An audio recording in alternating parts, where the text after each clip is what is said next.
And thanks for joining us once again. It's back to the conversation concerning the swearing in of the acting Chief Justice of Nigeria. I do have Mr. Maxwell who joins me this morning. Thanks so much for being here, Maxwell Okwara. Good morning. It's my pleasure to be here. All right, great. Let's go straight into it. We did see the former, because we could call him former now since he's retired, Chief Justice of Nigeria, talking about Olukayode Ariwoola, retiring with a call for measures to actually be put in place to reduce the burden of the Supreme Court. First off, what do you make of his retirement and looking at what he had done, especially for Nigeria's judicial system? Well, I want to join others to wish him well as he has retired. But I also want to say that we never had it good during his tenure. It was during the tenure of Ariwoola that we recorded the highest number of impunity in judiciary, conflicting judgments, indiscipline among judges, a lot of issues. If you go to the street now, as a practicing lawyer, if you ask any client, they will tell you that anything that has to do with Nigerian court, that they don't want to get involved in it. It is as bad as that. So he never did well. This thing that he's complaining now, I think that if he had wanted to get it done, he would have done that. Because the issue of romancing with the executive that you are expected to adjudicate on is uncalled for. We have separation of power, the judiciary and the legislature and the executive.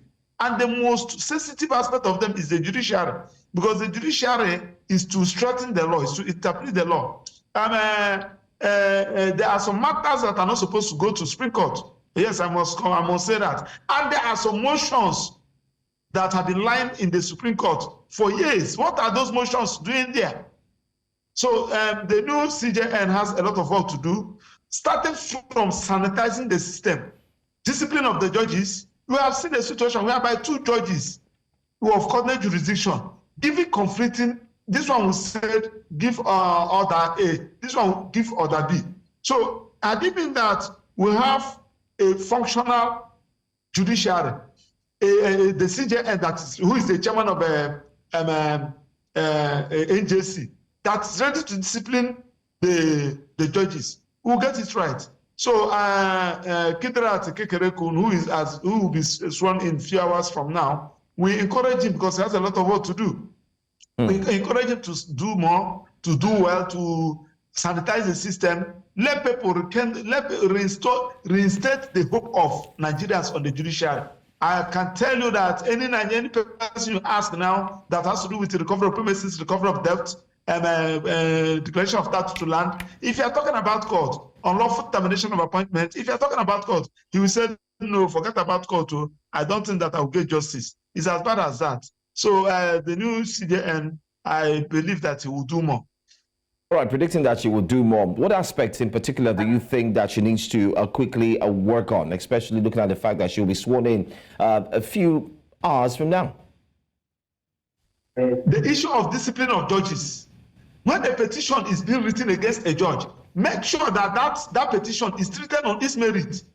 Don't throw the petition out on technicality. Then two, when somebody has an interest in a matter, he should be able to excuse himself from being a part. If your husband is a politician and you are a member of you are a judge, remove the person from the panel. That one is one. Then secondly, he should try as much as possible to kill this issue of technicality. It's against substantial justice. If you want what happened in the last election, both presidential election and some other governorship election, all those matters were killed on the altar of technicality, and it's not supposed to be so. Then the issue of adjourning a matter, you see some judges, they will not sit. They will not sit. They will give you flimsy excuse. It's raining. I lost my mother. So for you to be a judge, for you to adjourn a particular matter, you must have a reason. And it should also give any judge, no matter should last in your court for more than 2 years, from trial court to court of appeal, no matter how busy you are, should last If he's a lawyer that is trying to frustrate the matter, you said no. So these are the measures we expected him to put in. My brother, I want to tell you that straight apart from political matters and the matters that has to do with probably criminal matters, every other matter that has to do with the declaration of title to land and the recovery of debt and what have you, they are hearing what the Supreme Court is hearing now is 2006.